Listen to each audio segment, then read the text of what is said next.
इस परमार्थ मार्ग में चलने वाले पथिक की पहली सीढ़ी है कि अपनी वाणी पर अंकुश कर ले। वांग निरोधो योगस्य प्रथमम द्वारम, मौन का आश्रय ले लो। ज्यादा बोलने का अभ्यास ही नहीं होना चाहिए। बड़े अपराध बन जाते हैं, निंदा स्तुति बन जाती है, दोष दर्शन होने लगता है, वो साधक गिर जाता है। मौन का स्वभाव बनाना चाहिए। जड़ मौन यहां वृंदावन में ठीक नहीं। यहां हम राधा राधा बोलेंगे, प्रभु की चर्चा बोलेंगे, कोई प्रश्न करेगा तो जो शास्त्र सम्मत बात है उत्तर देंगे, नहीं तो मौन रहेंगे। प्रपंच की तरफ से पूर्ण मौन होना चाहिए। आपको पहली बार कोई खड़ा करके बात कर रहा है, समझ में आया कि इससे बात करना प्रभु को भूल जाना है, अगली बार से वो कहेगा राधे राधे, उत्तर नहीं देना, श्री हरिवंश उत्तर नहीं देना, अंदर से श्री हरिवंश बोले चल दिए। हमें किसी से क्या लेना देना। हम किसी का अहित नहीं करेंगे, अमंगल नहीं करेंगे, हम किसी पर दोष दर्शन नहीं करेंगे, पर हम अपनी वृत्ति को भगवदाकार करने आए हैं। ये नहीं कि कोई हमसे बोले तो हम बोलना जरूरी है, नहीं, कोई प्रश्न करे तो बोलना जरूरी नहीं। उपासक हो, आप कृपा करें तो बात कर ले, ना चाहे तो बिल्कुल आपके ऊपर कोई शासन नहीं कि आपको बात करना ही पड़ेगा, ऐसा सिद्धांत नहीं है। योगस्य प्रथमम द्वारम वांग निरोधो, सबसे पहली साधना है वाणी को रोक ले। बोलने से बहुत शक्ति नष्ट हो जाती है। जैसे हम भगवत चर्चा करें तो इससे शक्ति बढ़ती है, लेकिन प्रपंच की वार्ता करने से वाणी की शक्ति नष्ट हो जाती है। जब आपकी जबान अपवित्र हो गई तो नाम कैसे चलेगा? जब वाणी अपवित्र है तो आपके अंदर शास्त्री कैसे शब्दों का भाव आ पाएगा? नहीं आ पाएगा। महावाक्यार्थस्य विचार्यताम, आप नहीं विचार करने की क्षमता वाले रहेंगे।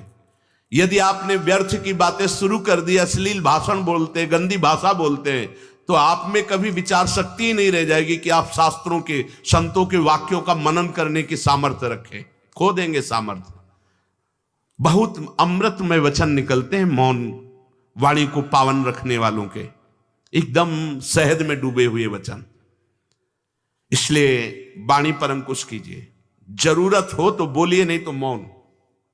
श्री जी का जस गाइए, नाम कीर्तन कीजिए, इसके अलावा मौन रहिए। ये नियम ले लीजिए। जब आए हो भगवत प्राप्ति के लिए तो काहे को बख्शो। इन इंद्रियों को सीधे अनुशासन में लीजिए ना। आपका स्वरूप इंद्रियां थोड़ी है, आप इनके संचालक हैं। आपकी सामर्थ्य से सामर्थ्यवान होकर आपको बांधे हुए हैं, आप इनको बांधिए। बहुत हो गई स्वतंत्रता इन दुष्टों की। माता देहूती जी भगवान कपिल जी से कहती, मैं ऊब गई इन दुष्ट इंद्रियों से भोगते हुए, नाथ अब वो उपाय बताइए जिनसे इन दुष्ट इंद्रियों के कब्जे से मैं बाहर निकलूं।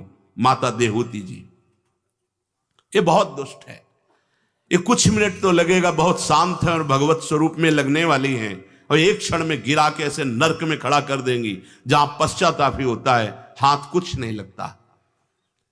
योगस्य प्रथमम द्वारम वांग निरोधो, फिर अपरिग्रह। पहला द्वार है वाणी पर शासन कीजिए। हम वाणी गायन करेंगे, श्री जी के लीला चरित्र, नाम कीर्तन, इसके अलावा मौन। कई साधकों को यह स्पष्ट आज्ञा करी श्री जी की प्रेरणा से कि आप नहीं बोलोगे, तो उसका पालन करना चाहिए। जब सत्संग में आप सुन रहे हैं कि योगस्य प्रथमम द्वारम, तो आप अपनी वाणी को संयम में रखिए। किसी की मजाक, उपहास, किसी की चुगली, निंदा, ये सब बिल्कुल नहीं। अगर आप ये सब करते रहेंगे तो निरंतर नाम नहीं चलेगा। आप सत्संग का मनन नहीं कर पाएंगे। मनन करके आप अपने आराध्य देव में स्थित नहीं हो पाएंगे। जरूरी है मौन, जरूरी है, पर विचार मौन। ये धाम है, इसलिए हम जड़ मौन की बात नहीं करते, विचार मौन। और वो मौन ही किस काम का जो एक शब्द में हम बात कर लेते हैं, वो 5 मिनट लगाएं। जैसे कोई बात करनी, अब वो कुछ बोला, अब उसमें पूरी एकाग्रता पूरी शक्ति नहीं, सीधे बोल रहे, स्विच ऑफ कर दे, क्या चला गया। जड़ मौन के लिए फिर ना ऊ न ऊ, कुछ नहीं, ना लिखना ना पढ़ना ना कुछ, बिल्कुल बालवत परमहंस स्थिति, कोई प्रश्न नहीं, कोई उत्तर नहीं, एकदम जड़वत, जीते जी मृत, जीवन मुक्त होने के लिए। तो वो ये श्रीधाम वृंदावन है, यहां उचित नहीं, क्योंकि यहां राधा नाम स्वयं हरि रटते हैं, तो हमारी जबान की सार्थकता है, राधा नाम कीर्तन करें, वाणी जी का गायन, इसके अलावा मौन रहे। दूसरा, अपरिग्रह, उतना ही स्वीकार कीजिए जिससे आपकी जीवन यात्रा चलती, इसके बाद नहीं। एक भी वस्तु एक्स्ट्रा आपके पास नहीं होनी चाहिए। क्यों होनी चाहिए? जब रोज का रोज श्री जी दे रही तो तुम्हें एकत्रित करने की जरूरत क्या है? आपको जो दिनचर्या में चाहिए बस उतना ही, इसके आगे नहीं। एक भी कंबल एक्स्ट्रा नहीं रखना होना चाहिए, एक भी वस्त्र नहीं एक्स्ट्रा नहीं होना चाहिए। जो हमारी दिनचर्या में आ रहे हैं कि 2 कॉपिन, 2 मार्किन, बनियान, स्वेटर, एक